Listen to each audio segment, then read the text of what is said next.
I am sharing the screen. Good evening. Happy Sunday night. Isn't this when Ed Sullivan used to be on about this time?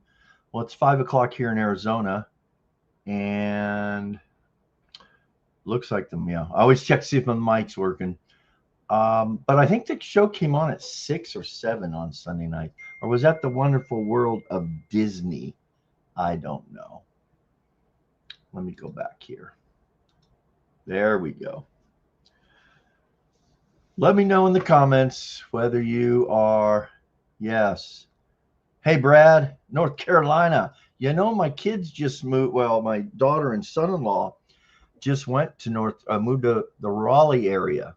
If I get there, we'll definitely have to, I'll let you know. Garden said you're here, but no live. It is live, Garden. I was playing that jazzy music and strategically giving people time to show up because I wanted to share to start this live off. We're talking tonight on the issue and topic of retirement. And if you're working in retirement, you're not retired. That's what a lot of people think and say and believe in. They let me know every video I put out about retirement that I work at Home Depot. And what a week I've had with covering opening shifts and closing shifts. That's for, a 3 o'clock a.m. wake up call to get there by 4, and closing shifts are till 10 and then home by 11. I don't have to do back to back. They are nice about that. So, all right. Yeah, Brad, good. I guess you can hear me because you know about that. Definitely would look forward. I thought you were in North Florida for some reason. Maybe you're not even the Brad I think I know.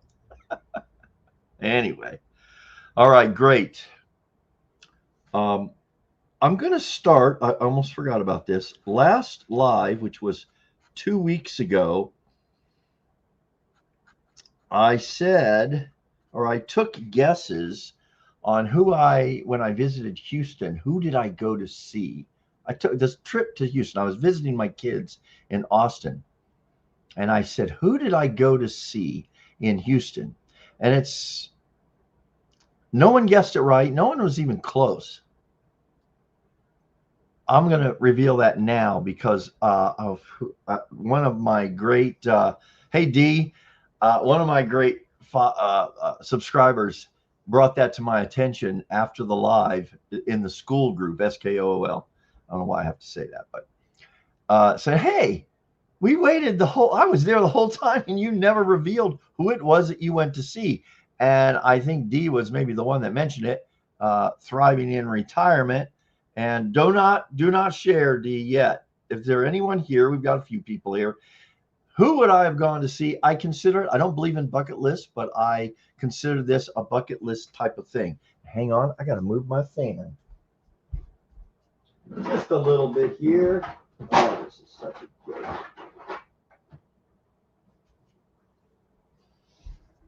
It's a little warm here in Phoenix, although it's been very cool for Phoenix summertime temps. That's a little better. Yes, lips are zipped. All right, if anyone here wants to know, who would you go to see in Houston, Texas? Matter of fact, come on. While I queue up the video I have. Did you hear that? While I queue up the video I have to share tonight to begin the live stream, and then it's open season. Talk amongst yourself. I know we'll have some people here that they know you, etc., and they're part of the channel. It is not required that you have to be a part of the channel, though, to be accepted or acknowledged in this live stream. Oh, hold on. This is a good question. Why are you asking me this? Because did I mess up? It's both. One is phonetically and one is legally. It would be nice if I could get an interview with one of what would they be called? The people who developed spelling in our language. Pretty interesting study, actually. I know it has a lot to do with the Germanic-based languages, but why the PH was the F sound. All right, guys, any guesses? outside of D, on if you were to go, or actually no guesses, if you were to go to Houston, what is something you would love to see there? There's a lot of really pretty cool, but outside of the weather. Everyone I've ever known that either visited or lived there, weather is brutal. Humid, it's like a swamp, or was a swamp. I'll give you a few minutes while I queue up the video I'd like to share tonight, just parts, to get us thinking about retirement and really why boomers, percentage wise, are broke or close to broke. And it might help answer the Gen Xers and the millennials as to how, in their minds, the people ourselves that lived through the most opportunistic period of in our country's history, how that might have, is it possible? Is it plausible? And well, yeah, I mean, for me, it's like I didn't do anything that was just really bad. I'm one of the many that, I didn't have a drug problem. I did drink too much one point in my life. I did spend, let me just put it this way. I spent enough money over a decade on beers, not on just me, but my friends and a couple dates, that had I banked every dollar of that over that decade, yeah, I would be sitting on a nice little monthly supplement for sure. Okay. Oh, okay. This is one of the first ones that comes to my mind, Brad. The Space Center. Yeah. And I would still like to see that, actually, but that's not the one. I mean, I put this visit. I made a special visit where I left early in the morning from Austin, Texas area to go see this event, so to speak, this person. All right, Mark, I'll get to you in a second here. Better clues are needed. No more clues. Here's the not who I went to see, because none of you even came close to that. If you know me really well, you might, say, oh, of course you went to see that thing, person, event. See, this would be funny if I could just put my kids on it, on live, on blast. Who would you say? Of course, they know who I went to see. I will say this. I was technically on TV. Ooh, there's a clue for you, D. I was on TV. I was 7 rows away from the person I went to see.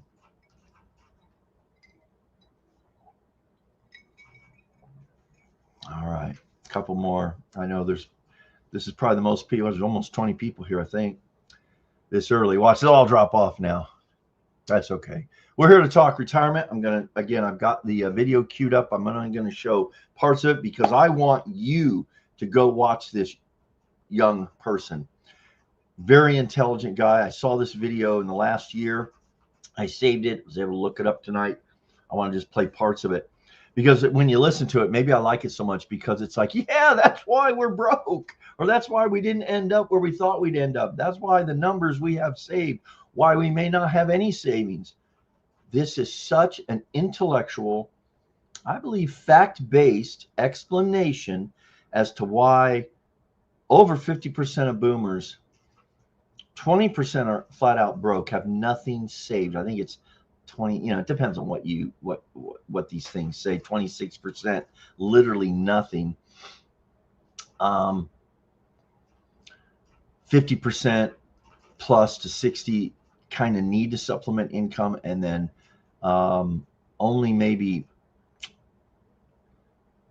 15 or so percent are comfortable or semi-comfortable with purely living off their savings, pensions, or Social Security investments. Hey, Sage, good to see you. Well, okay, not to waste any more time. I went to see Joel Osteen. I just had this feeling he's a controversial figure, and why? Because the what would I call you? The conservative believers are about they think he's a false prophet, false teacher. For the unbeliever, he's just really that was kind of me, even though I was a believer. I couldn't even stand to listen to that guy. And I have a whole story as to what changed, what happened, where all of a sudden, because it changed my whole attitude about him. But anyway, that's who I went to see. And I'll tell you what, if you want to see a cool interview from this guy, watch the oh gosh, guys, what's their names?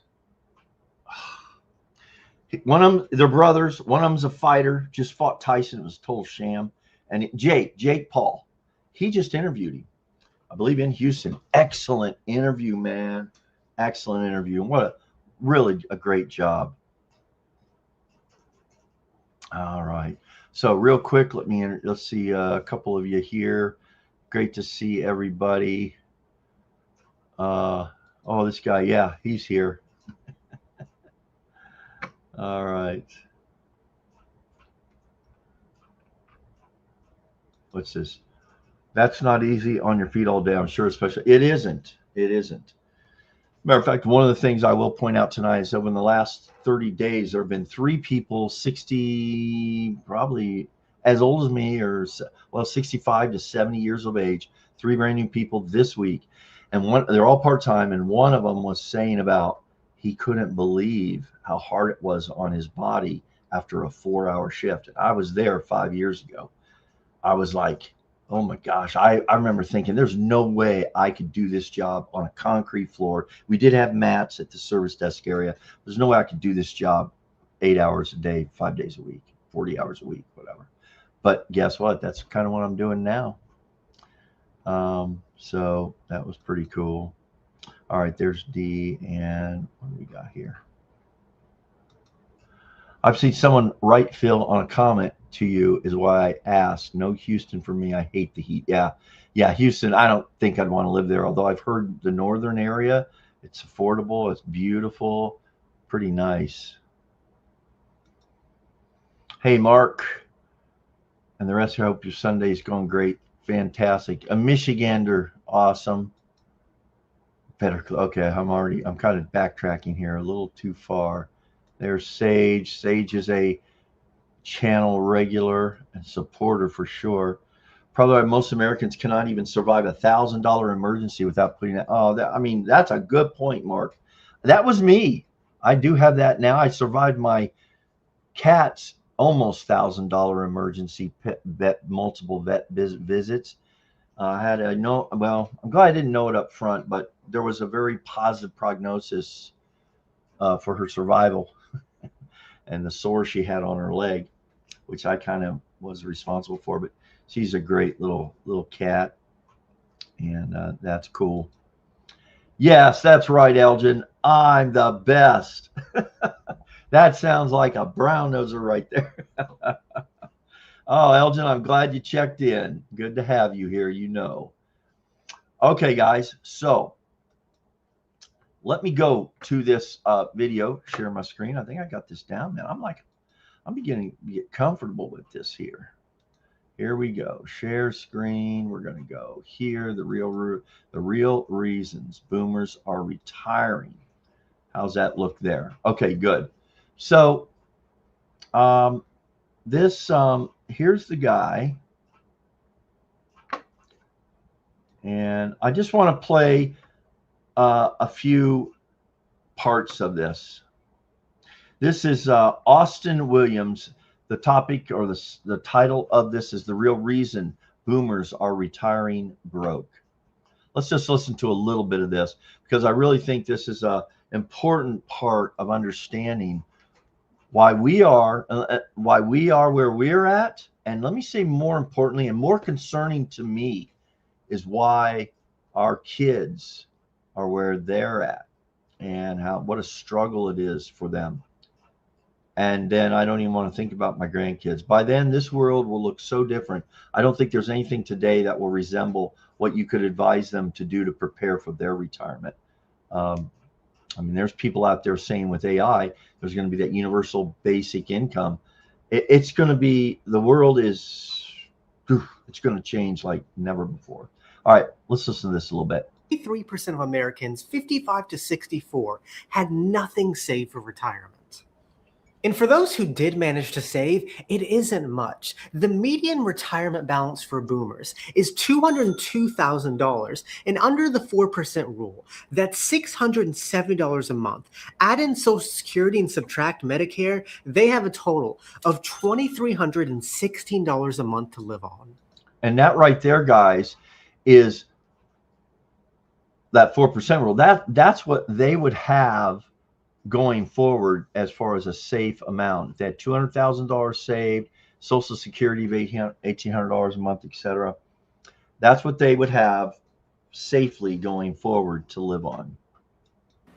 And in this economy, that is barely enough to survive on, let alone retire, which is why more and more boomers are being forced to stay in the workforce. I mean, since 1985, the share of Americans over 65 who are still working has doubled from 10.8% to 20.2%. Which is shocking because this is the generation that supposedly had it all. Yes, we're supposedly the ones that had it the best. Now, I'm going to skip around through this very quickly because I want you all to go watch this. This would be great. And then, you know, reach out in the comments of this live what you thought about it, or in a future video, or to come over to the school group. We will be having a discussion about this. And I'll put up a link on that later. But that's where, you know, I told you I've started that group because it's much easier to have a community discussion than it is in YouTube comments. I love YouTube comments, but once you get one thread deep, you don't get notified. You don't even know. I'm finding even now, just this past week, comments I've never seen before from my Home Depot video 1 year ago. And, you know, you guys probably think, oh, he doesn't care. He didn't even read it. And I hadn't till this week. All right, let's go over here. The very short history. Listen to this one. Very new concept that is less than He's talking about retirement is a very new concept. 100 years old. And when the first boomers were born, that concept was only 11 years old. Can't believe that. And so let me start off this story by telling you the very short history of retirement before the boomers. And I gotta warn you, it's pretty short. Now, for most of history, retirement didn't exist. You either worked until you died or had family take care of you right before you died. The first glimpse of retirement appeared in 1875 when American Express, the then freight and shipping company, offered the first ever private pension plan. If you work there for 20 You know, the older we get, I think the more we love history, and this is good stuff. I'm going to keep jumping a little bit through here. Sent out. And so that is the very short history of retirement before the boomers. They were born right after Social Security started. However, they were also born during the post-war boom, when many companies offered private pension plans. And start in your 20s, open up a 401k, a Roth IRA, invest in index funds, and hold for 30 years. That is today's millionaire blueprint. However, when boomers first started their career, none of that stuff existed yet. I got to get this guy. You know, I'm going to reach out to this guy to see if he'll come on and talk to us about this video because I think this is fascinating. In 1966, the oldest boomers were 20, just starting their career. But the 401k I was 8 years old, FYI. wasn't created until 1978. The index 78, I was 2 years out of high school. Index Fund, 1978. The Roth IRA, 1998. And back then, there were no apps or online brokers. If you wanted to invest, you had to call a stockbroker, pay high fees, and usually pick individual stocks, which was a very intimidating experience. Something that the average 20-year-old would probably avoid doing. There was no infrastructure. Start investing. Maybe you want to make content like hang on to this, put your Will, hypermount here. Or make content like this. Stick your hyper in your 20s. On average, you'll see a 10% return a year. And by 65, your money will compound to millions. Someone from my generation would say that the stock market is the #1 tool to build wealth.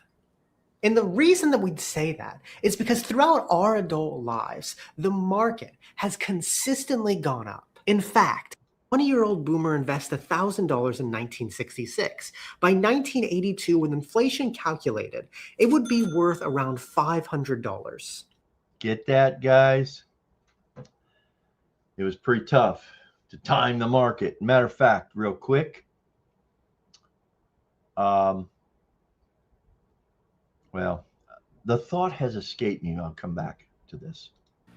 By following the strategies of today and holding for the long run, you would have lost money. For a 16-year period, the stock market went absolutely nowhere, so much so that the famous Business Week cover story titled "The Death of Equities" declared that stocks were essentially dead as an investment. Yeah, what I wanted to say is, I don't know about you guys, my first home that we bought, we had decent credit, pretty good actually, and our starting rate on a house was 13.5%. For bad credit, it was 16%.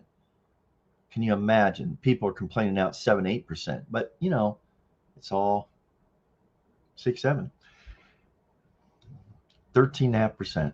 And so, unlike my generation, who has really only seen, which was meant to protect worker pensions, but also made pensions very expensive to maintain, so companies started looking for a way out. A man named Ted Bennis spotted it and realized it could be used for everyone. Employees could contribute their own money, employers could match it, and the funds could grow tax-deferred until retirement. This was the 401k. We're going to move on. The first mistake was becoming an adult in the decade of stagnation. When boomers entered adulthood in the late 60s and early 70s, they entered one of the worst stretches of the stock market in modern history. I mean, from 1966 to 1982. You paying attention, boomers? The market went almost nowhere. And that first impression shaped how the entire generation viewed the stock market. It was a scam, which made them delay investing for a very long time. The second mistake was believing the old system would work. Many boomers grew up watching their parents retire on pensions and Social Security, and to them, that was the roadmap they thought they'd follow. But as that system faded away and the new system appeared, they had no clue of what to do, and many took absolutely no. Hey, by the way, just noticing this, check out the trendy little bell bottoms here, man. Come on, tell me you all boomers, you noticed it. How about elephant bells? No action. And probably the biggest mistake of them all is missing the early compounding years. In investing, the single most powerful ingredient isn't luck or skill, but it's timing. This is why when we should have been investing was in the 70s and 80s, when it wasn't really, you know, I got to say this. So this might explain too, when I sold some of the stocks I bought that went up tremendously, I had in the back of my head this feeling, hey, this isn't going to continue. You know, be wise, get out. Don't be penny wise and pound foolish. In other words, I've tripled my money, quadrupled my money. Maybe I better get out now, especially when the stock started to dip. Ooh, take your profits and hold on to them. Called timing the market, and it doesn't necessarily work, obviously. All right, let's go here. From 800 to 11,000, which is a big difference from the previous decade.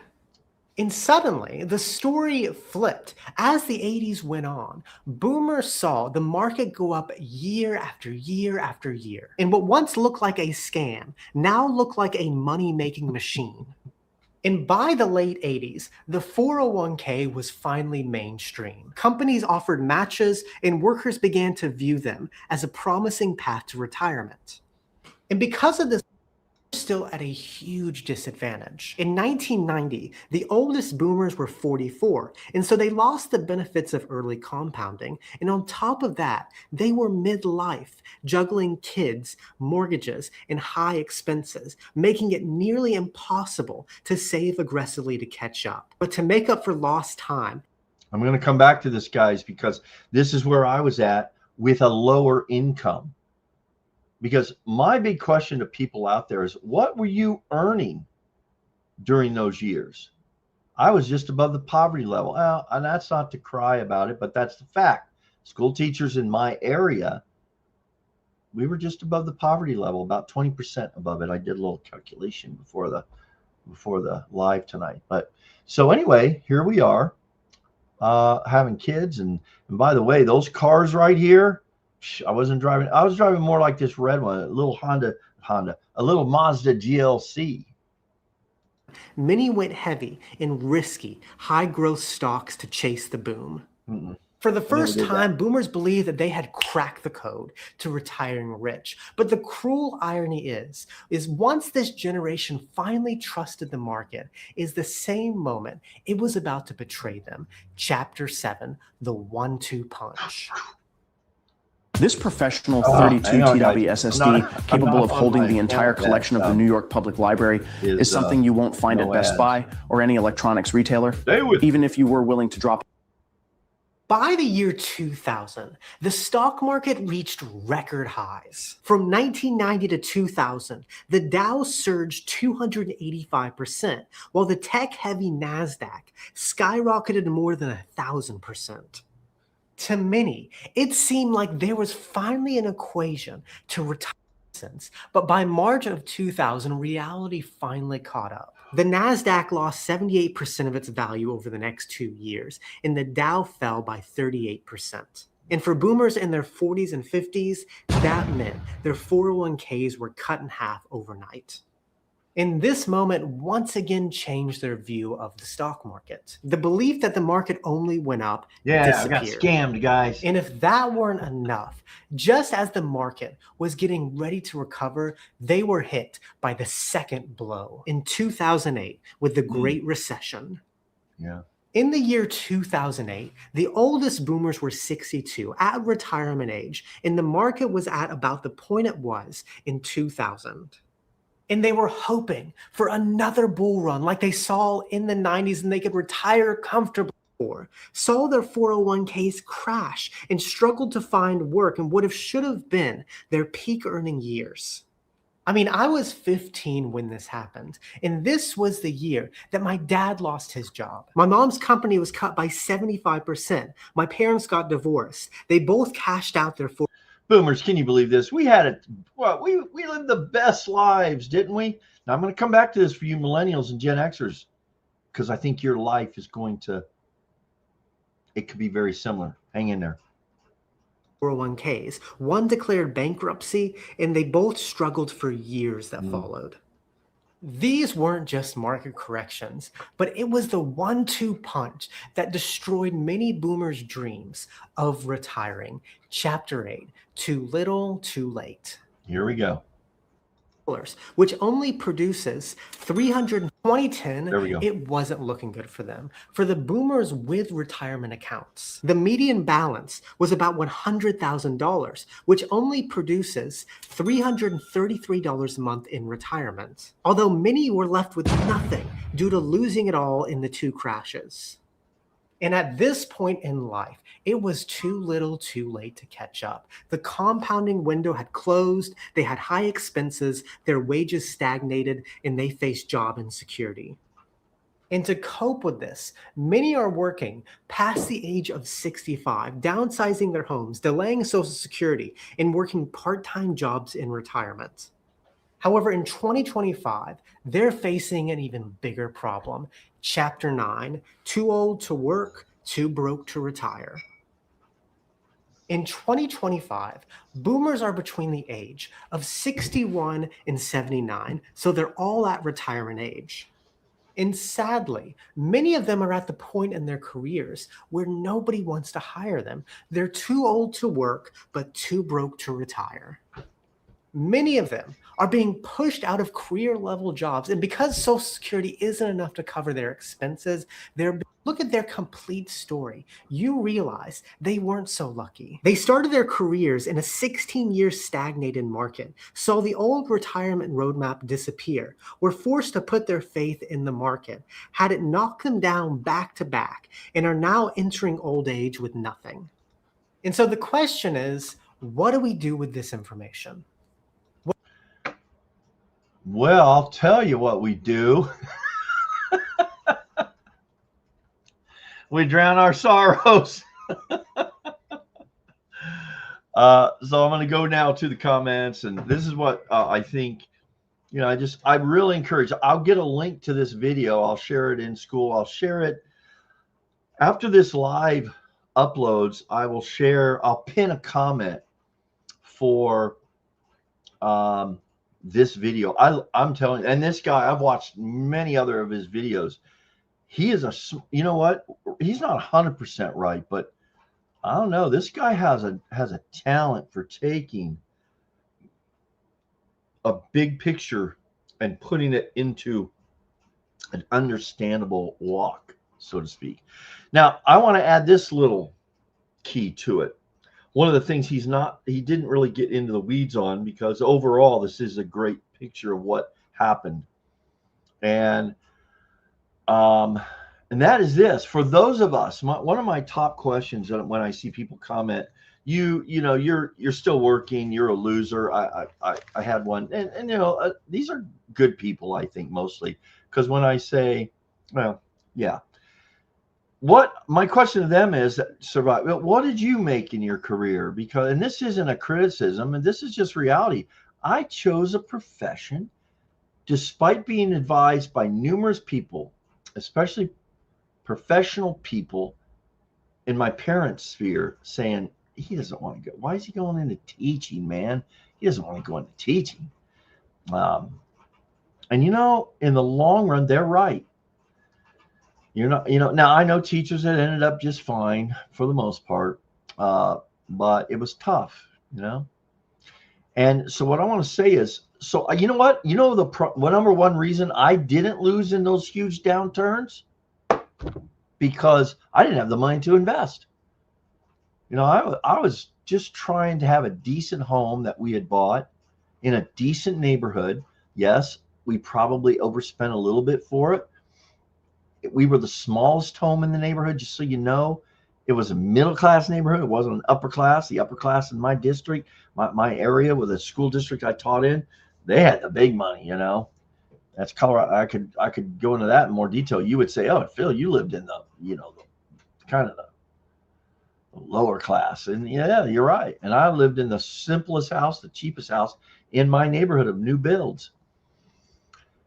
So I didn't even have the money left over at the end to really do. I did have some investments, and guess what? As I put in those other videos, life happens, and I had to dig into it, including a divorce, including some health things, including just, you know, I think we took we didn't even take yearly vacations, but, you know, just sometimes to make all the ends meet at the end of the month, it was tough, man. I mean, you know, I didn't have a lot extra, so my investments were much smaller. You know, I lost a few $1,000s versus, and I detail that in one of the deals. And then I started a couple businesses. Those were, I considered, my biggest financial fallouts, because if I just would have taken the investment I had when I started that publication, because that year I lived off my savings and invested in my business. It was a publication too for boomers in Denver called Mile High Times. No reference to the weed, the thing, you know, the whatever. It was about the Mile High City. Denver's the Mile High City. Now it's literally the Mile High City. That was way before that. And anyway, if I just would have taken that money and put it in a couple stocks, and I detail that, it's kind of fun to you know, to think about. And some of you, I'm going to get to your comments here in just a second. You make that comment, man. If you invested in that, I used it in the video I did previously. If I invested in Amazon, if you or I, we'd have tens of millions. But who's going to do that based on a family or a guy selling books out of their garage? No, that would be foolish. But that's the kind of thing you have to take sometimes. Now, the question is, what today would you risk it on? You know, what businesses? But I even think it's even a bigger risk now, because of the future that is ahead of us. Will change. Life today, as we know it, will change like never before, as far as difference. So I love that video. We'll continue the discussion over in school. Again, I mean, right now I'll put a link as well with that in the description of this after the fact, but would love to have some of you over there, and appreciate those that are. So, all right, let me get to a couple comments here. I did want to encourage, I think this new retirement, as I've mentioned in a video, retirement has changed. It's not the old image of you're done working for the rest of your life. It is for a small percentage of you. And even for some of you that have done that, I see those retirement videos. They're all of you are talking about, man, maybe I might be thinking about getting a part-time job this year because I need a new roof, or my air conditioning is starting to squeak. The toilet isn't flushing. I mean, life expenses start doing it, and all of a sudden you think, wow, $10,000-$20,000 out of my retirement, how's that going to affect me, and this and that, and it makes you concerned a little bit. And for a lot of the retirement video people, it's like I said, these are good videos. They are. These guys are good. They made it through life. They did good. They were frugal. They made good decisions. They were able to, in my opinion, too. They weren't compounded by, I'm not sure how many months they came up short and said, we got to go into that investment, because was the reality for a lot of us. But, even some of the people that have done those, guess what? That's why they're doing YouTube. They're making now good money overall. Now, will it last forever? No. And they realize that. Again, they're smart. They're taking advantage of their audience in a good way, in terms of they're providing good stuff, good information, and creating a narrative to give us, to give younger people hope, and, to give us some hope. And I got some hope for some of you that, what are you going to do now that you're in your 60s and you want to increase, do you want to go over to Home Depot? I think it's a good start, but it is not the answer for the next 5 or 10 or more years of your life, per se. It could be, but not really the way you want to go. So what do? There's lots of opportunities now with the technology to supplement your life. So that's what I've come to think is retirement is about preserving my independence. The number one risk of my independence is not really finances. It's going to be health. And that will be the case for most of you, even those with money. The biggest threat is you can't get assistance as long as you have assets. That's the system we live under. And I'm not saying that's right. Matter of fact, I don't think it is. They're going to come after your assets, your cash reserves, your house, before you could get the treatment. Maybe, it's going to have to come out of your pocket. That's my understanding of it. So, working in retirement isn't failure. It's really about, it's a different version of life that we live in today. All right, let's get here. Yes, Sage says hello from Florida. Yeah, and then I want to start with this. So, Mark, I love this comment. It's truly insightful. $1,000 emergency without putting you into debt. And it's, that is true. You've got to go on that credit card, and that would be really tough if you fell back into debt. Why? Because we're on limited incomes. What we're living on right now typically is just to get us to the next month without a whole lot saved. And if you've got to put something, you've got to go into debt to pay for an emergency. Where are you coming up with that? You probably can maybe swing the monthly payment, but when is that going to get paid off? That is a really tough thing. Invest in quality shoes. Oh, you know what, Sage? I do. I have. Actually, I have a great pair of shoes. Matter of fact, when I started working there, my legs hurt so much, I was limping around like I was an 80-year-old man. It's true. Once I got better shoes, I recovered my gait, coming down the aisles with those youngsters holding 2 80-pound bags of concrete while they were struggling with one. Is that your net worth, 200K? It is not, Jay Moore. No. I'm worth more dead than alive. I think that should be my thing. Wanted dead or alive? I think I'm wanted dead. Yes. Thanks, Mark. It is. I encourage you. I will post the link to that video, and I'm going to commit because I'm great about thinking and talking and think it's a great idea and then not following through. I'm going to reach out to Austin and just ask him to come on a live, if not as well as a video. I'd love to just have a conversation. I would love for you, this boomer audience, as millennial and Gen Xers, I know you're out there, to join and just ask him what he's learned from making this video. Yeah. So easy to use and no fees to me. Yeah, Fidelity's definitely was a what I would call a something leather, whatever. They're a solid company for sure, and have some. The key is low fee funds. I think I've seen this video. Yes, on the retirement crisis of the late boomers. Indeed. Yes, thank you, Sage. Good. Okay, I love this one, Mike. Yeah, hey, Mike, good to see you. If I invested $100 in Microsoft in 1986, today it would be worth over $500,000. I love kind of playing with that. You guys can get on your AI of choice, Claude, ChatGPT, Perplexity, and say, what would, if I had invested X amount of money, which is what I did that one video on. That's what brought me to the realization that if I'd taken just a third of the money I took out of my investment to start that business and put it into the S&P 500, even with the downfall, and then I had the compounding interest of time on my side, then I would be very good. If I had chosen a few of the top stocks of the day, I would have hundreds, if not a few million. Instead, I had a business after 2 years that took all my money, used all my money.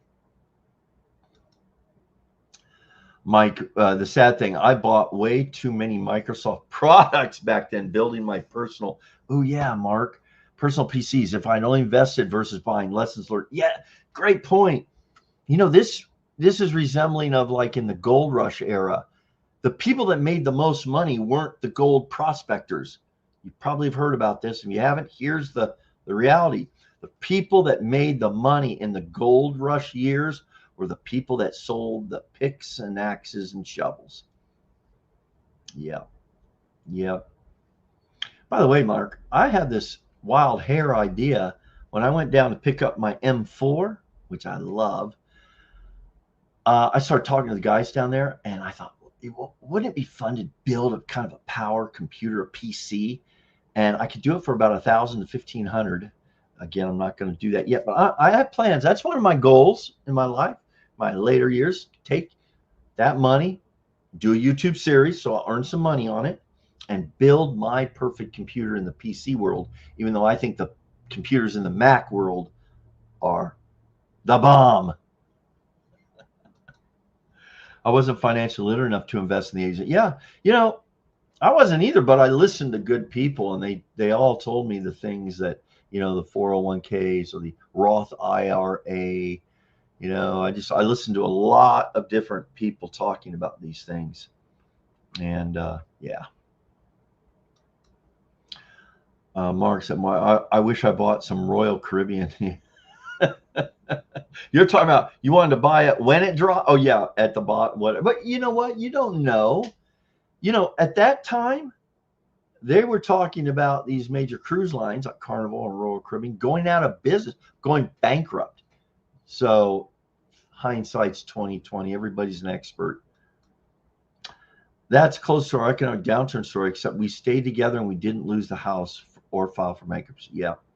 I've got a video coming up, Sage, about what are your options as a retiree and you're facing financial ruin or just financial where you'll never get out of the hole. And I'm going to cover your options. Bankruptcy is one of them, by the way. And although that has such a negative, shameful stigma to it. No state pension, Phil. Well, Mark, good question. No. As a matter of fact, let me tell you about the double whammy. I took my teaching at the time. I was 4 years, I was 11 to 12 years into my career. I realized if I stayed in, it was drudgery too. It was tough. If I stayed into 15, I was invested. I had to stay to 20 at that point. I just couldn't do it. I said, I'm going for it. And that's when I took my investment, lived on it, and invested in the Mile High Times. I should share that story sometime. I'll show you some publications I made. I was very proud of it. It was really fun. It was a great experience, but a total loss financially. And that's where that 30-some thousand, 35, 40,000 went to. Actually, it was more like this. You know what, too? Even in the restaurant that I had with my partner, my second wife, I was in a way, it was a pride that I knew the chances of failure were high, and I could not bring myself to ask for money from investors. And there was a lot of creative things going on in that industry, restaurants. This is before pre-internet, where you'd have a big party and serve dinner, and you serve your menu and to people with money. And believe me, I could have done that because the community I ended up in had many multi-millionaires that loved my restaurant, loved it. Some of the best friendships and relationships I developed in life were during that time. And anyway, but I didn't want the guilt that if we failed, and the odds were against you. Anytime you go in a restaurant business, your odds are against you. I just didn't want to have to face them and say, I lost your money. There's no payout. I have a quote pinned in my office wall that says, it's not your salary that makes you rich, it's your spend. Well, oh, that is powerful. It is about spending, Garden. It truly is. Although I want to go into the part about this, okay, look, in my last video, I purposely put in the little stop to Starbucks. I consciously said, I'm not even going to film this, and I'm pulling into the drive-thru. I said, no, I'm going to do it because it's going to fire some people up. There's this spending problem in his Maserati. And by the way, for you guys watching this for the first time, I don't have a Maserati. The story behind the Maserati is in a video. It's called You Caught Me or something. I blew my retirement on a $150,000 Maserati. It's a great story. Go watch that video. It's one of my favorite. It is my favorite, possibly. But guys, those of you who have been around here for a while, I had a lot of comments from sincere people, good people, and I don't do this to make fun of anybody. I just do it for you insiders that know the story. They said, well, that Maserati, and this is true, that Maserati on gas and repair has got to hurt. It's got to kill you. And I don't remember. I didn't respond to it. I just put a heart. Because can you imagine a Maserati? I know what BMWs do to you. You better have some bucks if you got to come in there for a tweak or an adjustment, let alone a part replacement. Whew. So I'm going, though, I have this planned out. I had a couple discussions, and I ran some ideas via ChatGPT about what did they think of this, about this idea that if you just save the money you spent on Starbucks coffee, you could be a millionaire. Not really. And I'm going to address that. So spending habits, though, Garden, I would say in the course of things, spending habits on expensive things. I know little things can add up over time, but certainly spending things on, we know, bad investments like, cars, investments that lose value over time. Cars are definitely never an investment, but they're, could be clothing, it could be watches, a lot of things that are status related.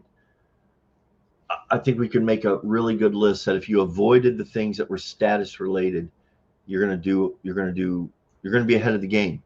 Having a Starbucks coffee, that ain't status. That's not status. Not in my world. It's not just teachers. Yeah. Oh, absolutely, man. Dave, for sure. Teachers are just my background. I've been in IT. Oh, yeah. You know what? I got to say this before I read the rest of your comment. So I haven't seen it yet. My friends who were in IT must have gone through. That's one reason I stayed safe in teaching, because there were no layoffs. And my IT guys, while they made good money, while I was making you know, 17,000, 18,000. My buddy was making 60 going, and he went up from there, but he lost his job. And that was too stressful for me to think about losing my job. He was a Stanford grad. So if I was a Stanford grad, I wouldn't worry about it as much either, because he always was able to pick up a really good job with another company. Made good money and got nailed in 2 crashes. Yeah. A recession, a dot-com bubble, and so on and so on. You know what, Dave? That's exactly what he brings up in that video. Yep. What has saved me is being a retired federal employee. Yes, they set up automatically over the free 3-legged stool. Wait, they set us up automatically for the 3-legged stool retirement? Come on, D. No way you can sit on a 3-legged stool as a young person, let alone an old person. You know what? If they set that up, they're betting that as a 60, 70-year-old, you're going to fall over on that 3-legged stool and break a hip, and they keep all your money. I guess it could be kind of like a triangle. It would be steady. In Michigan, this is Mark. They let you keep a paid-off house and paid-off car. The rest is gone. This is, I think, with medical. Yeah, I'll bet so. You are only allowed to have about $500. The rest goes to the. Yeah, there you go, Mark. It's true. It is true. Hey, Krista, good to see you. And Krista, I hope you are doing better. I know that Krista has faced a major life challenge and a financial one as well because of it. So an energy, right, Krista? I mean, good to see you here. Thanks for stopping in. After the military in 85, I went federal gov, have 40 years, then retired, have a great pension, 401k, wife falls. Oh, that's good. Is it Larry? I'm going to say Larry. That's pretty cool. And then Larry, you're one of the, I think that's great, man. I just, in a way, you made some good decisions. As a matter of fact, I had a guy, he was a neighbor, personal friend of my parents, show up after I'd graduated college and encouraged me to enlist in the Air Force. I wish I would have. To be honest, I just didn't want to go through basic training. And I had I think my daughter was just born or about to be born.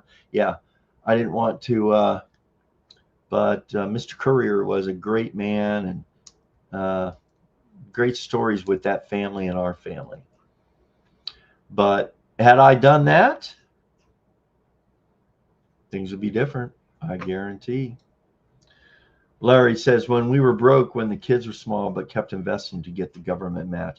Larry, this is all good stuff, and I am, man, bless. I mean, that's a blessing that you were able to stay with that. What little bit I did have that I would try to invest stuff, I ended up having to use. And this wasn't because of my habits. This was just the life event, the divorce, or, my kids needed to start school. We had not enough. I look at what it costs for kids to start school today. It's ridiculous, man. I feel bad for parents. Life happens, and definitely don't have the savings that I thought I'd have. Okay. Wow, D. But I was able to retire early, so that was a plus. Man, yeah, count your blessings every day on that. It's about choices and making peace with the choices you did make. Oh, yeah, Sage, I need that. I think about it quite often, is finding peace at this point in life, and then finding how I want to live the life I have left. This is where I've talked in the past about legacy, doing things that will leave the family. Maybe I'll be able to leave them even just a few thousand or some money, but I'm more about, I want to make sure I leave them with some memories, some stories about our family. And I'm talking about the grandkids for sure, as well as the mom and dad and the in-laws. And because I know that, because I've experienced it with my own parents, when you go, it's gone. There's someone that wrote in a Reddit thing about the silence of death. The silence, not just in losing the stories, but the silence you experience with losing the person's voice. So there's some things to do. And I'm going to create a legacy activity, again, off-site at school, to encourage others to all the different things you could do. Just if you left 1 or 2 legacy items, I don't know what the right word is off the top of my head, but if you could just do that, that would be really cool for your people. Yeah, Larry. Yep. Okay. Yeah, and I think you're responding to Sage's comment. Making peace with the choices you did make. Yeah, for sure. Okay, I don't know what that is. He's laughing. There you go. There you go, Corey. VT Sachs and chill. There's some financial advice, people. I'm not offering it. I think it's Corey, who I owe a video to. I did this live tonight. I think Corey. I said, if I come on, he's gonna nail me. But you're very respectful. I thank you very much. What a great channel this guy has. He's just collecting interviews from people that are retired, and I'm gonna be, based upon what I've seen on his channel, it's a collection of retirees that did some things right and now are enjoying their final years in retirement. Larry, I've been thinking about this as I put mine together. I'm going to, one of the things I might do is I might come to that. I said, this guy, or Corey, not Larry, I would say, I don't know why Corey reached out to me, because I'm retired and working. I'll be the only one, I think, in your collection, which is becoming vast, that talks about retirement and working. Now, I didn't retire with the golden egg and now it's all sunshine and rainbows. I'm working at Home Depot, people. But as I mentioned earlier, retirement now is kind of like, it's about my independence, and doing this work right now gives me that independence. And YouTube as well. I think YouTube will be something I'm planning on to supplement my income. So VT Sachs. I hope it's like a Kenny G type of sax, because I could really get into that, Corey. My favorite is FX AIX. AIX. 10-year average gain is 15%. Now, Mark, Corey, here's my challenge to you and everyone else that sees this live in the future. Guys, everyone's, Bitcoin and this and that. And I even asked AI about this. How are people making money in AI without having any money? Look, if you're going to make it on these things, here's my belief or my understanding. You got no chance if you don't have the money. You don't have 10 grand, 5 grand, 1,000, 20,000, 50,000. Put it in there, then you can chillax, right? And then it's too late at 60, 65, 70, 75 and you're working to put your little 4% and their 4% match, your whatever from your employer. Look, guys, it's too late. Am I right or what? What are you saving for? I mean, it'd be a nice little thing you could leave your kids, but that's not going to make a difference in your life right now. As a matter of fact, if you're like most, you need that 4% that you're investing. That's not going to pay off for 10, 20, 30 years. So we have to look at strategies that are going to work for people that don't have the financial reserves to buy dividend stocks, for example. Is that the S&P 500? That's what I have. That's interesting. I'll tell you what, Dee, just go into your AI Perplexity or whatever and look up those. Those are probably index funds, is my guess. Oh, here we go. Mark says, yes, it's Fidelity 500 fund, crazy low expense. There you go. You can't beat that right there. That's a very good, that's obviously a good option. I got one voicemail on my phone. Oh, Mike. Oop. I could play you right now some voice messages from my dad and my mom on my phone.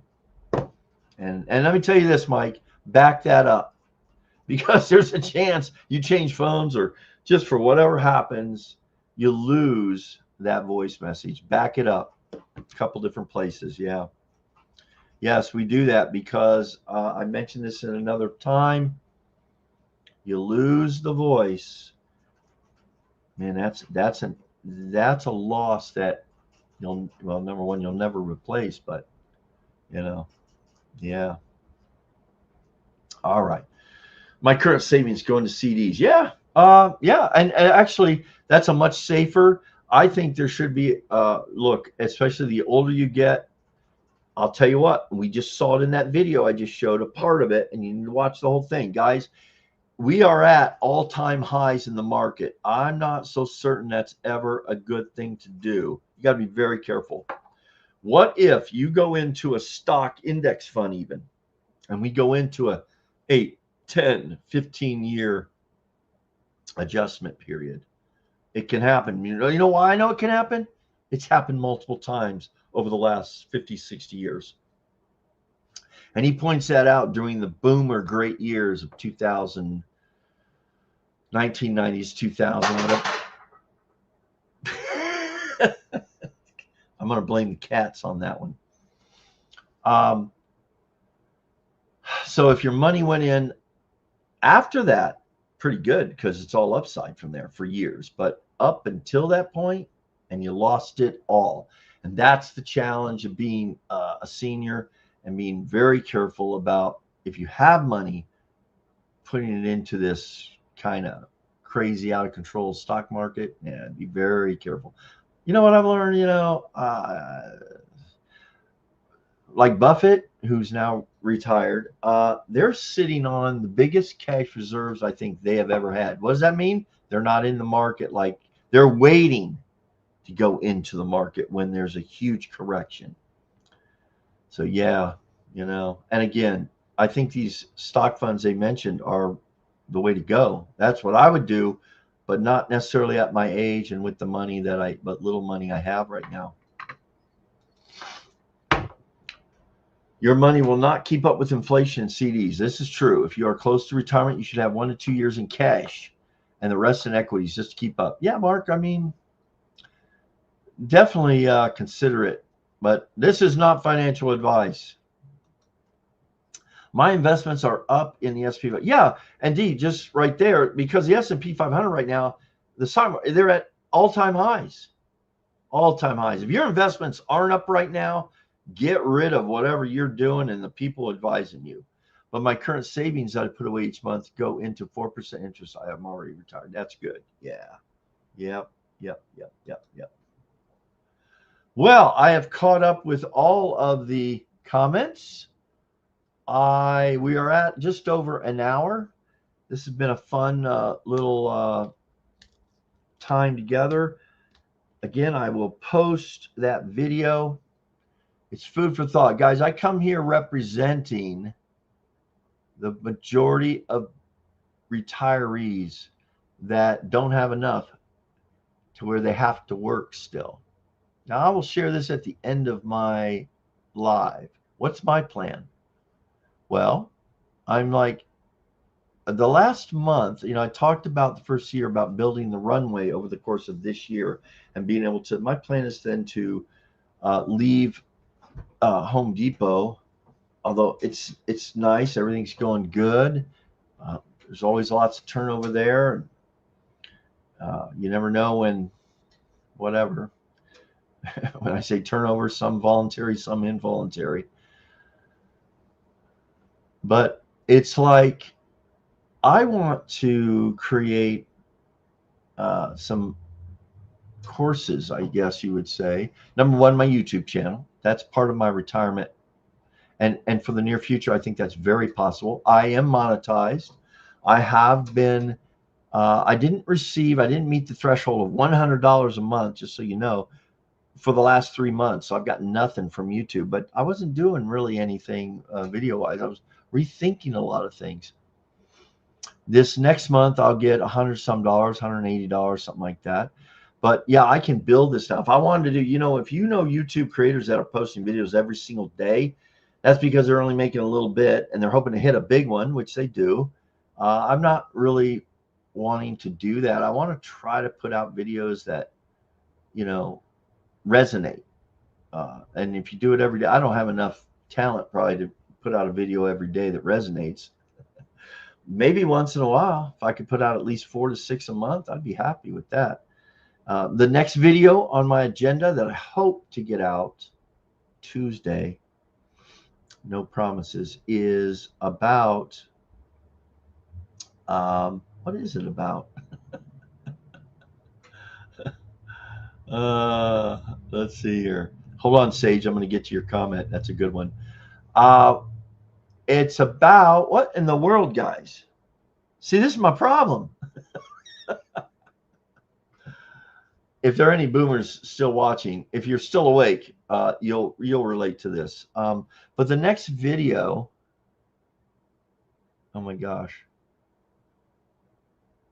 Well, it's very pertinent to life having to work in retirement. I think maybe that's, guys, I can't believe it. I'm having too much fun watching all this. But yeah, hopefully I get that out this week for sure. Tuesday's my goal.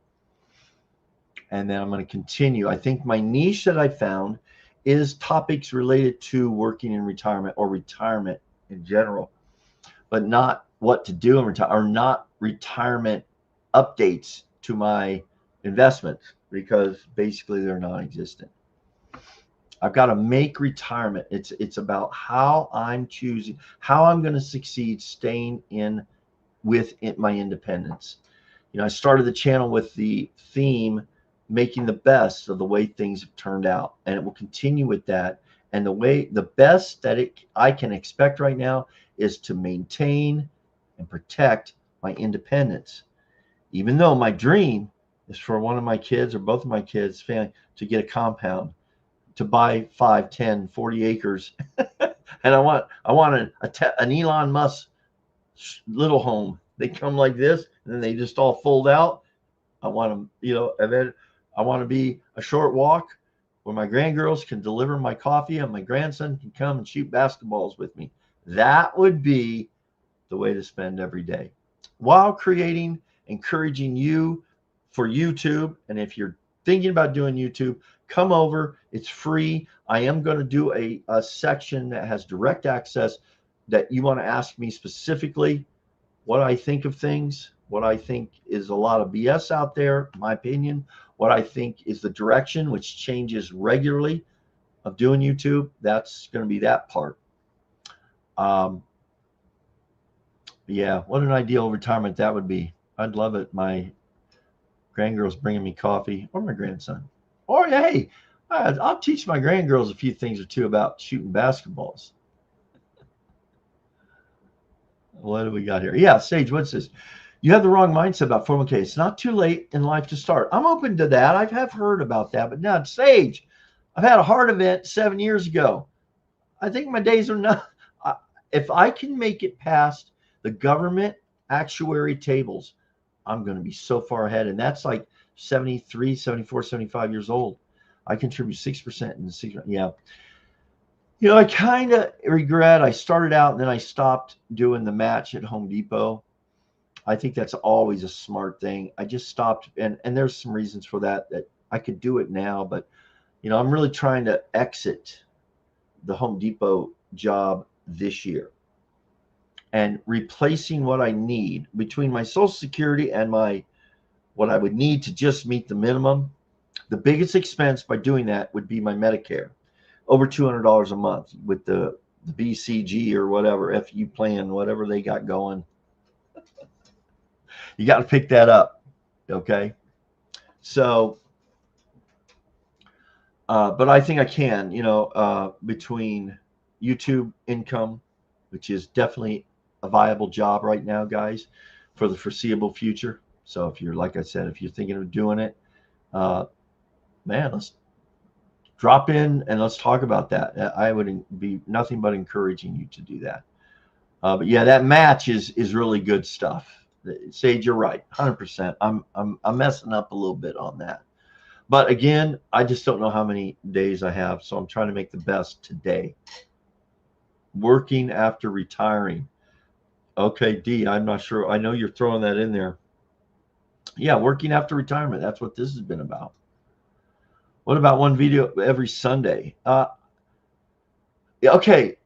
Mike, you bring up a thing. Why have I been, there's a lot of different reasons I haven't been consistent the last 3 or 4 months, and I was consistent for the past year, which helped me get to where I'm at now, and then I dropped off. Boy, there's a whole psychology behind that, and I can address that for those that are interested in that, but not for tonight's topic. Yeah, the primary reason for doing a video a week is to continue to learn and get better at videography, storytelling, and developing and finding the topics that resonate with the people. And not everyone will. That's okay. Even though every video I put, I go, no one's going to watch this. That's exactly what I was thinking when my video that has over 470,000 views right now. That's exactly what I was thinking that morning. I forced myself to do that. Matter of fact, I said, I got to get out of this house. I drove over to Home Depot parking lot where I work, and I did the video off the cuff with some notes. Threw it together. It was terrible. If I do a video like that now, because I wasn't monetized then, now over half that video missed the monetization. If I did a video like that right now, it'd be a few $1,000s. And that'd be great for an hour's worth of effort, maybe 2 hours worth of editing. Heck yeah. Yeah, Mike, it's a good plan. And then as far as committing to a day to publish, which they say is important, look, the last 2 weeks, my schedule, we've got 3 people on vacation, which we're not supposed to have at the same time.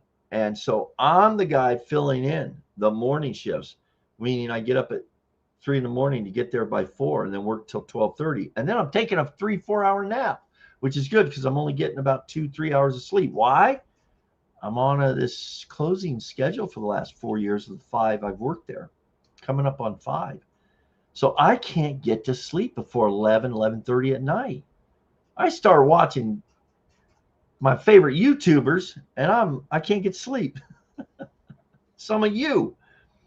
And so getting stuff done, I mean, some days I don't have again, I could, but it's just the schedule. I got to go when I have the energy and I have a little bit. So here's an example. I have tomorrow off, and that's when I plan. I hope to get this thing. I have 3 or 4 different ways how to create this next video, but I got to shoot it tomorrow. I got to put it all together, and I got to edit it and get it out for Tuesday. That's my goal. Hey, Garden, there's a channel called Life Past 60. Yeah, I think so. Oh, yeah, with Resting Witch Face. Yeah, I've watched her many times. Now, I didn't follow her initially because all she talked about was being for women. And there's nothing wrong with that. I didn't want to I was embarrassed. I'm not going to be this guy that follows her. I'm sure she'd be cool with it. Actually, I will say this. I think what she's doing right now is a lot easier on the, look, I relate to her struggle. It's not a man or woman thing. I totally relate to, driving Uber. I did Uber for a while. I've never really talked about that yet. But, yeah, I relate to her struggle. But I kind of like her. She's more thoughtful views that she's been doing now. Who does YouTube for extra retirement income, and she makes quite a bit churning out daily. I know, Garden, but okay, I have he's a subscriber. He's a friend. We go to breakfast now and then. His is all about Phil. You don't want to make these. You need to make a banger video. That's what you need to aim for. The thing I've realized though, to hit these big videos, you got to get good at what you're doing. And the only way I'm going to do that is by doing the videos. So my goal is 1 a week, more if I can, as the spirit moves me, and try to hit the bigger ones versus the little, maybe $5, $10, $15, $20, $40, $50 videos that the white people are putting them out every single day, which is a good way because they'll get better at doing what they're doing. Yeah, I know. Trying to think of her name. I know her name. Yeah, Life Past Resting Witch Face. It's so funny because she gives an explanation of what she means by that. I get that because I look at my face. When you catch my face, there's something about, there's a lot of us out there. You can see the pain of life in our faces. What you see here is, as a matter of fact, let me show you guys something. Hold on. Can I do this? How can I do this? I was going to say, oh, wait a second. I got to show you guys this. Hold on. Oh, are you still there? Oh, my gosh. Hope I didn't lose you. Yeah, okay, you're still there. Guys, I got to show you something if I can. Let me see. Let me go to, I'm going to show you something here that illustrates what we just said. Hang in there with me. This may be the best part of this video. I'm just telling you. Hold on. I'm going to send it to my deal. You guys got to see this picture. You're not going to believe it. And for those of you who are still here, you're going to say, wow, I'm glad I stuck around for that. Hold on. Here we go. Ooh. Oh, shoot. Hang on, guys. Yeah, hang on. Photos. This idea of what our faces, how our faces have changed over time, man. Where is it? I got to kind of use the edited version of this. Oh, yeah, here it is. Okay, so if I send this to my computer, AirDrop, M4, here it comes. I just want to show you this because this is a great example of, how can I do this now? Yeah, here we go. Let's see if I can share this. Okay, guys, I'm going to try to share this. If I pull this off, I'm going to be like crazy. It's no, that didn't work. Yeah, hold on. I know there's a way to do this. Oh, maybe I just share my screen. I don't know. Let's see.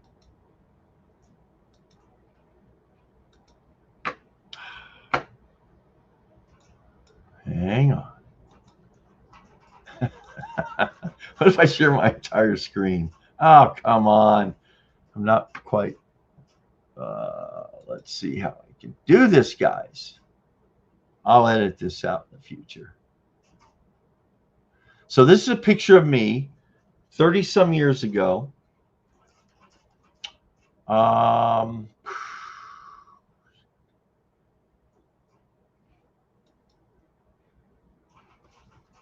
If I did this, if I do image file, okay, it just came in, so it should be right here. I'm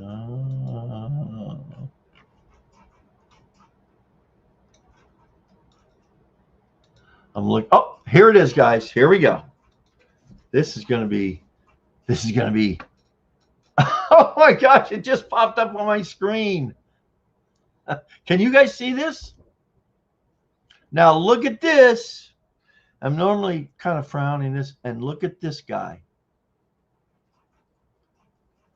I was in my late 30s, maybe. Can you guys see this? Oh yeah, I could have done that, Garden. Hold my phone. Can you see it on the screen right now? I think it is.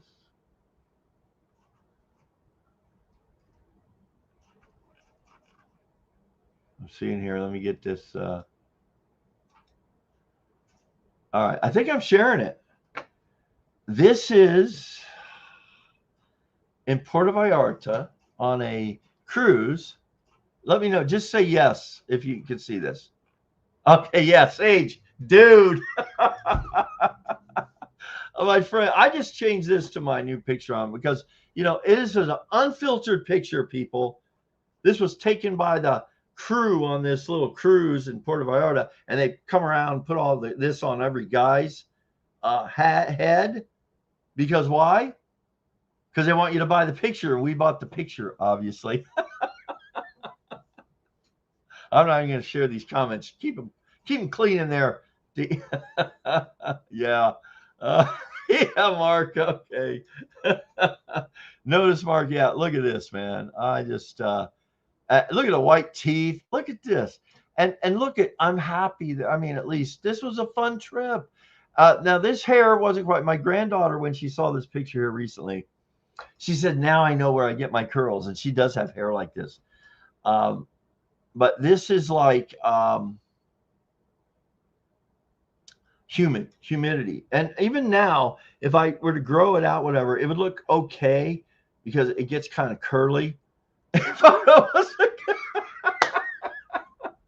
You know what, Sage, this photo was a good investment for me. People at work, a lot of the 20-year-olds say, Phil, because they're thinking about, Phil, what were you like when you were my age? And I show them this picture.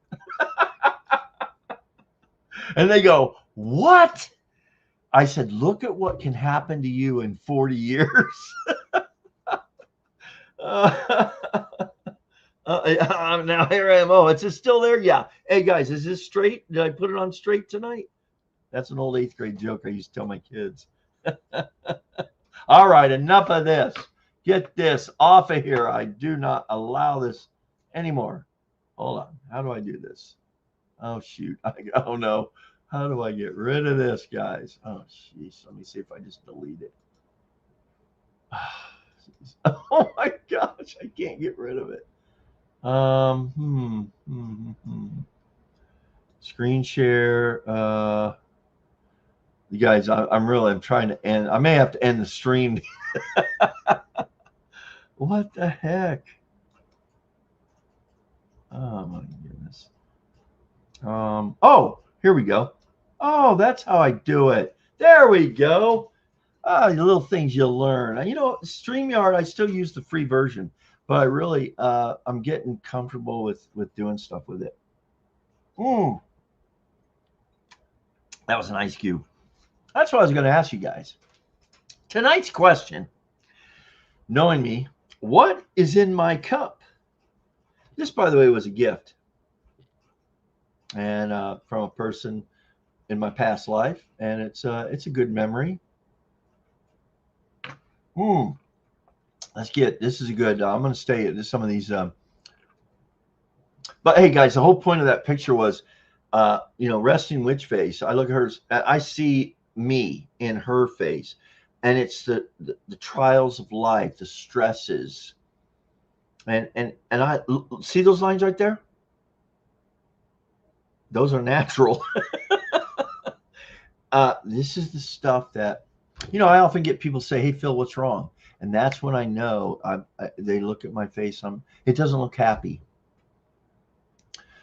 because things didn't turn out the way I planned it. Yet I'm so blessed. I'm so lucky. I have had 7 years of additional life that should have ended a little over 7 years ago with that heart event.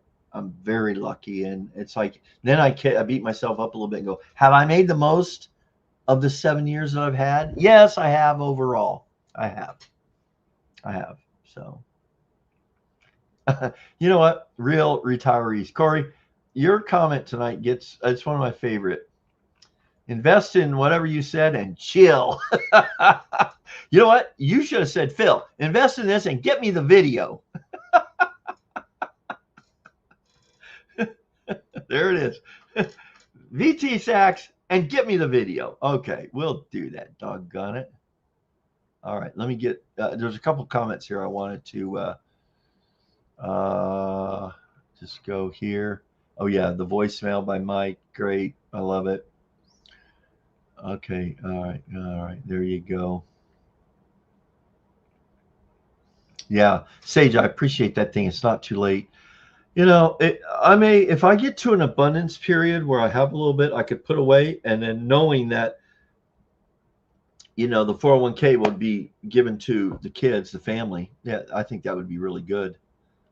And this one, okay, here we go. Wait a second. Okay, hold on. What is it? Garden. My impression of you is this is not an appropriate comment by you. You.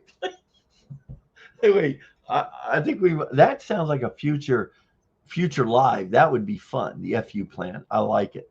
Tell me more about that. Send me an email or I don't know if you're part of the school group, but that would be a good thing. I want to know about this plan. The 401k is like an emergency fund more of the retirement. It's all about the free percent they match. Yeah, I agree, Sage. I agree. Hey, Leah, you're leaving money behind by not taking. I know, Leah. I know this, and I've always taken it. This year, though, presently, my goal is. I could do it this year. In the past, whatever, I needed every penny I earned. I was never making big money. I mean, the most I ever made over the last 40 years was about $68,000 a year in the best year. And that was maybe 7, 8, 9 years ago. I was making just over poverty line income. And there's a lot of us out there that did that. So how do you do it? Now, here's the other thing. I'm not saying it couldn't have been done with more discipline, with more, whatever. But so far, I've yet to meet, and I really think this is important at an hour and a half into this, I've yet to meet a person that's hit. I'd love to meet them. As a matter of fact, I would love to have them on. But I've yet to meet someone that made it to retirement years right now, making minimum wage or just above the poverty level wages over the course of most of their career, and is living they could be, I hope they're living a good life right now, but they're not living a comfortable life like what we want, what we thought it would be like. Again, it's like it didn't turn out the way we planned. Many of us are still living paycheck to paycheck. Here we go. Oh, Sage, you caught that. I threw that in there. Oh, I know now. I know what you're now I know what you're referring to. The Medicare plans, yes, ABC and FU. Yeah, I threw that in. I'm gonna have to go back and you know what? I need to make a clip of that. I think you're overthinking it. Most of these people turning out videos just turn on the camera and upload a video. Some of the ones I follow, no, they're sharp guys, man. I could name them right now. They have some really good stuff going out. There's not a lot of quality involved, and they make a lot of money. Yeah, now there's some, that's for sure, man. The quality is there if they're being authentic. That's what I'm really interested in. I love that. But I know what you're saying. I agree with you. Yeah, I totally agree with you. Especially all this AI BS slop. It's terrible. Terrible. You know, guys, right now, a lot of this stuff, a lot of the ones that are getting hundreds of thousands of views, millions of views, you'll see an older person. Hello, friends. I'd like to tell you a little bit about my, last 40 years. And it's and if you start, it's all AI. It's a fake old voice. And it's caught me like, oh, yeah, tell me about that guy. Yeah, look at this guy. He's a good old grandpa. Yeah, it's a total sham, man. Oh, I like this comment. Hold on. Mike, yeah. Phil, I thought you took the name. Yes, I did. Yeah, don't stress your heart health. Oh, man, I know. And Casey has started producing videos again. I watched one a couple hours ago, just before I came on. He's a master. He tells, I've thought about, okay, right now he's just blogging his daily life again. And, he lives a charmed life. Come on, man. He's so much more organized and everything. My life is I've thought about this. I have a video plan or an idea to do. This is a day in life and What's Up Boomer. Damn, it's going to be boring. I'll do that one. You guys will laugh. It's pathetic. My life. I need some excitement in my life. It's day in and day out. But I'm not saying my life would be much of a There's not, I got to fight the creation takes effort. It takes energy. And when I don't want to sound like a freaking excuse maker, but I'm tired. I'm tired a lot. It makes me wonder is my health okay? But I am working a lot. Well, a lot. I'm working what a young person works on a concrete floor, man. So I all these things, but yeah, Mike, thank you for pointing that out. That course at the time was $249. I jumped on it, put it on a credit card. I thought, here's a chance for me to learn, to get some insight from one of the greatest YouTubers at the time of all time. I still think he's a great storyteller. And it was worth every penny and more so. And now it's twice the price. I just saw something flying in here, but it's twice the price. I just looked at it here a week or two ago. Does he still offer this course? And he does. It's on a different platform, and maybe it's a different, whatever, probably better now, but it's twice the cost. It's like $500 some. It's still worth it though. If you could have access to a guy of that caliber, of his ability to tell stories, that's pretty cool. Oh yeah. So yeah, Garden was saying how to bring that picture up. Okay, I'm skipping over some of these. Oh yeah, now this is my either my I think Corey, your comment about just chill, my favorite comment tonight. This is my second favorite comment. Photo was a good investment. I wonder what, you know what? Here's the thing about documenting. What did that thing cost us? I was with somebody. If you notice, there's a crop right there. Only if I had permission would I, share the whole thing. But photo was a good investment. Oh man, you're right. I would have never remembered that. Let me tell you how I found that picture. I was going through stuff in that room that I did about, I videoed about in the Casey Neistat course. And it is on my YouTube channel from way back when, The Room. And I went in to look for my report cards, which I found for the last video, or was it this, whatever. And it was about the art thing. And I was looking, and guess what? Of all the report cards I couldn't find was the 7th grade year where Mr. Rocky, I wanted to see what he gave me for that project. It's the only one I couldn't find. Now I know it's in there somewhere. It has to be. Because, art, I'm getting confused here, but I made a post in school about that.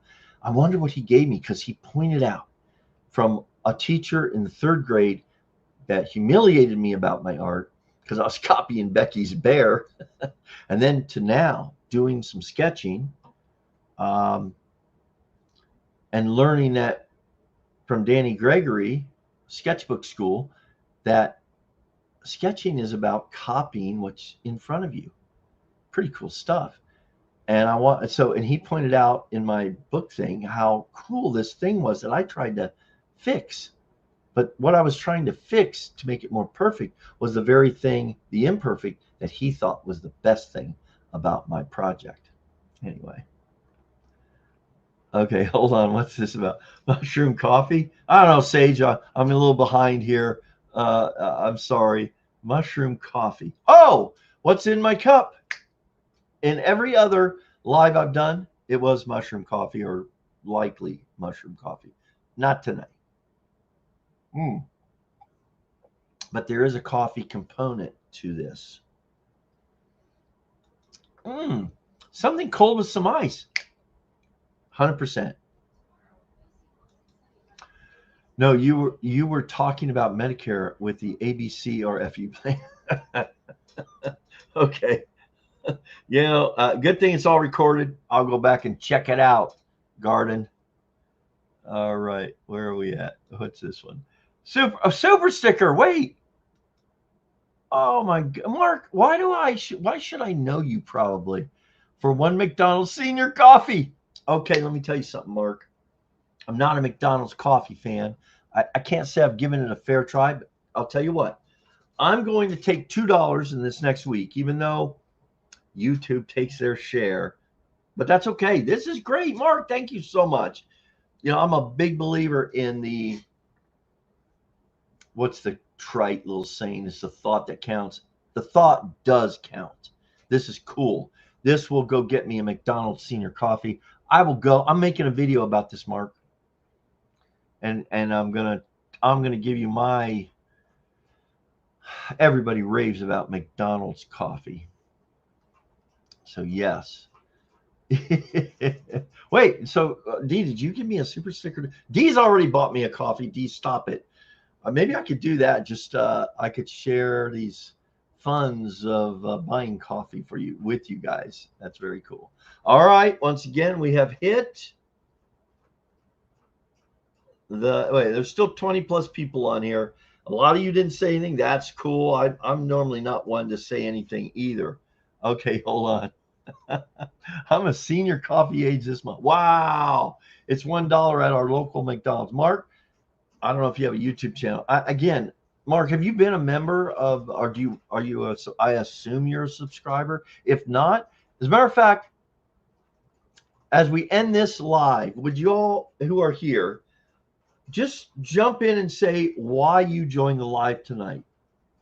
Did you know about it ahead of time, or did you see it come up? And why are you still? Oh, two people just dropped off. But But if you want to share that, that'd be great. Let's end with your comments of why you're here on this live tonight. How it is you're still here. Why are you still here on this live? That's funny. Coffee is the only thing on the menu. Yeah. Oh, yeah. Good thing on the menu. Yeah. I mean, people think it's great coffee. I'll have to try it. Be honest, I don't think I've ever had it. But thanks to Mark. And next week, I will be going for McDonald's coffee. I'm going to make a video about it. And the topic will be coffee in retirement, why McDonald's is your best choice especially after it being paid for on a YouTube live. What do you think about that? Yeah, thank you, D. All right. Geez, that's great. That's great. I'm a subscriber. I found you with your working. Oh, very good. Okay. Awesome. And anyone else before we drop off here? Still 20 plus people on here. That'd be great. Yeah, fun spending Sunday evening with Phil in the group. Definitely a good group of people, right, D? These are really good people. I want to encourage you guys, come over to school. Conversation is really good and more meaningful because we will respond to each other there. Your comment is not going to be lost. And I'm also going to, especially for people that are interested in YouTube, I'm going to get way more specific and offer free as well as access to me for, one-on-one. Okay. I'm going to make the best of my retirement as well. Definitely. That's good, Say. That's maybe the theme and message of this.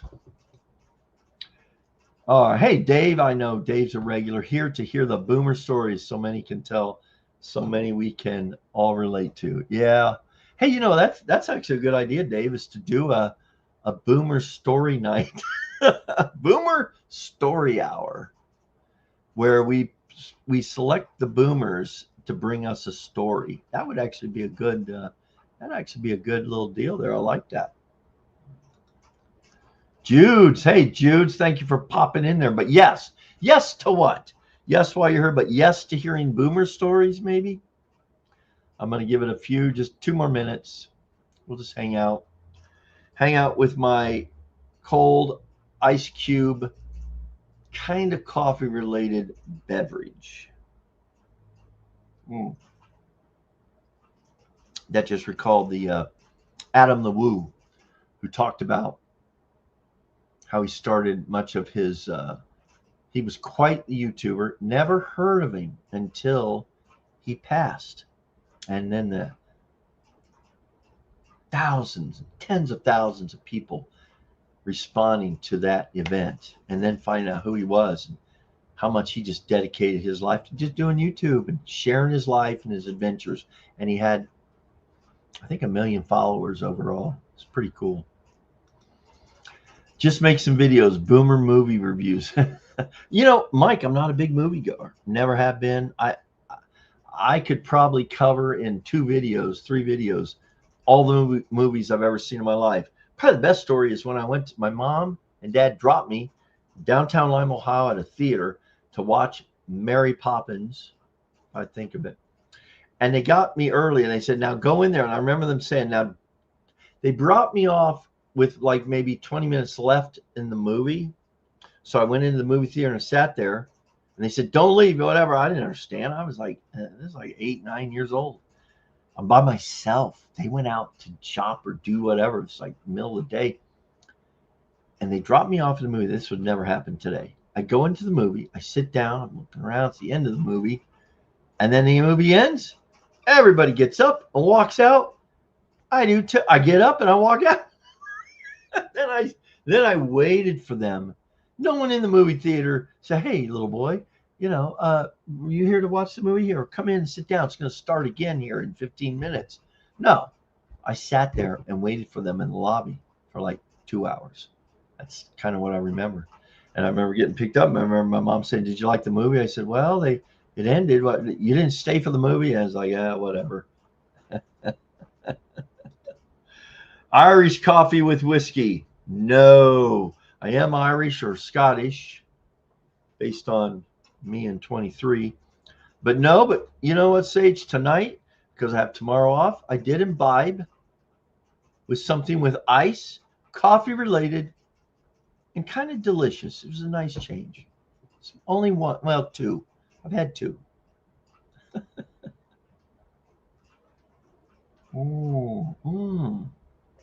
Wait a second. The video at the mall where you were interviewing young people about music in the city. Okay, Mark, that's cool. Let me tell you what I think that was. That was not a video to do that. It just ended up doing that. I was with Mike. Mike in retirement. He just changed his name. He also goes by Otis. He lives in the Southeast Valley. We met up for the first time to meet, which is possibly one of the best things about having YouTube channels is commiserating. Yes, I did say commiserating with other YouTubers in real life. And we decided we would do a live from Tempe Town Marketplace, I think it was. And we're just sitting there talking, and, you know, it was a beautiful day. All of a sudden, we started talking about the song, or the reference, 8675309.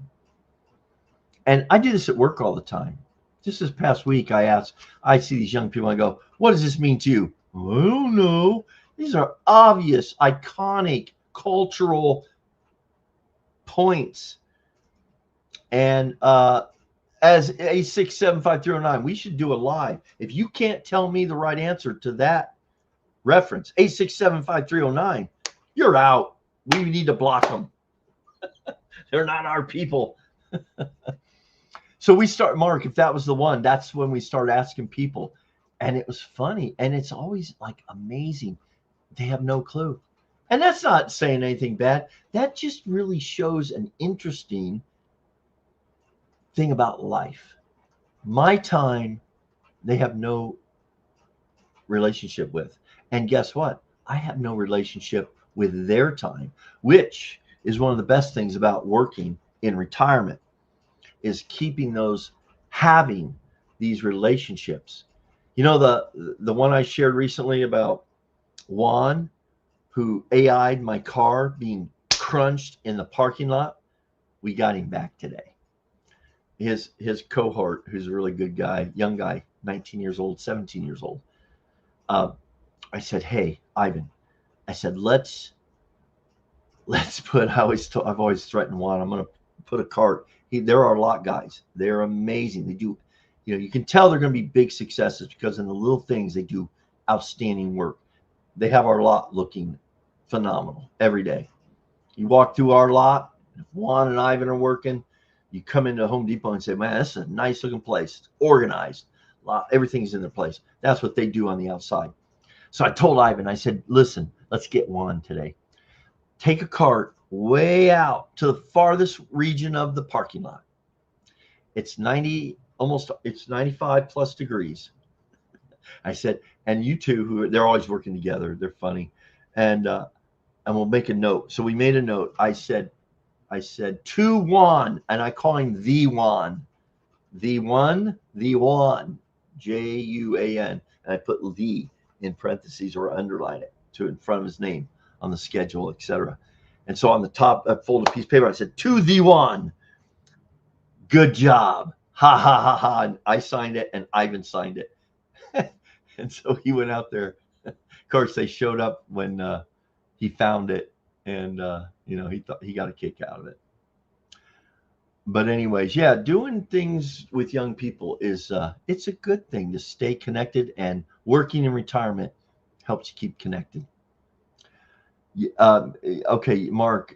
So Mike says to Mark, yes, maybe that's Phil Niche interviews. Yeah, you know, a lot of people have said that. I'd love to do that, guys. And I'm. It's not off the table. It's just finding the interviews with the people I kind of would. You know, it's just not any interview. It has to be like Austin, the video that I shared to start this live. I think I'm reaching out to that guy. Send him an email. Tell him to watch this. He'll probably copyright strike me because they can do that, I think.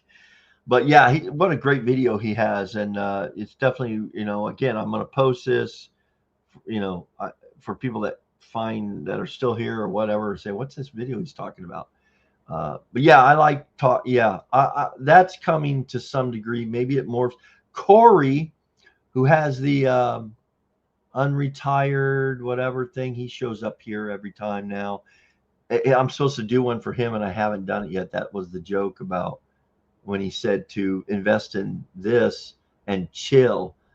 I said, I said he should have said invest in this, do my video and chill. Wanted to gain some wisdom. Oh, hey, Brad. I think I know who you are. Now, knowing the Brad I know, actually, I know two Brads, both in Phoenix. He might be a little bit sarcastic here. Oh, man, because this guy, both Brads I know are really kind of over the top here in Phoenix, intelligent. So very cool. With Zoom, interviews are easy peasy. Oh, yeah. Hey, Mike, what I would do it, I could use actually StreamYard, not live. Actually, I could do them live. I think those would be most fun, interactive, and then make them a video because the videos get way more views than the lives. But yeah, I could do that, or I can use the StreamYard to do them. I could use Zoom. Actually, Zoom is probably the best platform to do it on for quality and, bring it together. Yeah. You know what I'd love to do? The lives of the interviews in a live format, because it would be live. And it would be audience participation. That would be really cool. And then I could take that and edit it into a 20-minute succinct video of just the highlights and the best stuff. That would be pretty cool. All right, here we are again. Oh my God, it's been almost 2 hours. Had a lot of fun. Covered a lot of topics. I was kind of hoping a little bit that the haters, and I hate to say the word haters, they're not hating. There's people out there that sincerely believe if you're still working, you're not retired. And as I've said, the majority of us, and this is my niche, I'm speaking not to the people with the $1 million investment portfolios in retirement. I'm speaking to the 50, 60, 70% through lots of different reasons. Yes, through bad decisions and decisions they had no control over, or just like that video kind of mentioned today, we just didn't, life hit us upside the head and we've done the best we can. And here we are making the best of the way things have turned out. And that's what we're doing. And what I'm kind of learning by doing these videos, trying to be creative, but then sometimes just doing just a subject or an idea, talk. We've learned that we're just doing the best we can. It's the way it is. And there's a lot of us out there. All right, I'm going to wrap this up. Thank you for coming tonight, guys. Very cool. I know it's getting late on the East Coast. Actually, if we kept going, now we're coming into the West Coast, right? We're at 7 o'clock. We're just, they're just getting in Sunday night. But this has been fun. I appreciate it. And let's see how we could, I'll tell you how we're going out in this thing. I'm going to leave you with this, my people.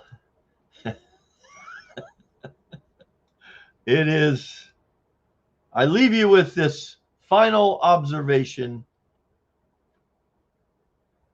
If you see this guy, would you buy him a coffee? Back then, a beer would have been some tequila, because this was Mexico.